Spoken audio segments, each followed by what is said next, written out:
তোমাদের লাস্ট ভিডিওতে আমি পেয়ারা গাছটা দেখিয়েছিলাম আর বলেছিলাম যে সবেদা গাছটা দেখাবো। তো এই যে সবেদা গাছ, আর গাছটাতে দেখো ভোরে সবেদা হয়ে আছে। তবে আমি এমন একটা টাইমে এসেছি না,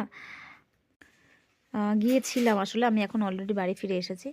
তো সবেদাগুলো পুরোপুরি কাঁচা, এখনও মানে খাওয়ার উপযুক্ত হয়নি। তো আমার ইচ্ছা আছে কটা দিন পরে আবার যাওয়ার, যাতে আমি সবেদাগুলোকে খেতে পারি, কারণ সবেদা আমার ফেভারেট। এর আগে মামার বাড়িতে ছোটোবেলা থেকে যতবারই এসেছি, কখনো এই টাইমটাতে আমি কখনো আসিনি যে গাছ ভর্তি সবেদা হয়ে আছে বা আমি পেড়ে খাচ্ছি, এরকম এরকম কোনো দিন আমার সৌভাগ্য হয়নি। কিন্তু এবার ইচ্ছা আছে এই শখটা আমি পূরণ করব। তো আমি গেলে অবশ্যই আবার ভিডিও করে দেখাবো তোমাদের। আর এই সকালের এই মিষ্টি রোদটা না খুব ভালো লাগছিল তখন। তখন ওই 7টা সাড়ে 7টার মতো আমি উঠেই ভিডিও করতে চলে গেছিলাম।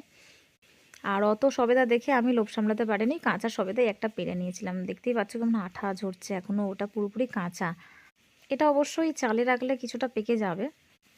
আমার মতো তোমাদের কার কার সবেদা প্রিয় অবশ্যই কমেন্টে জানিও। আজ এই অবধি, টাটা।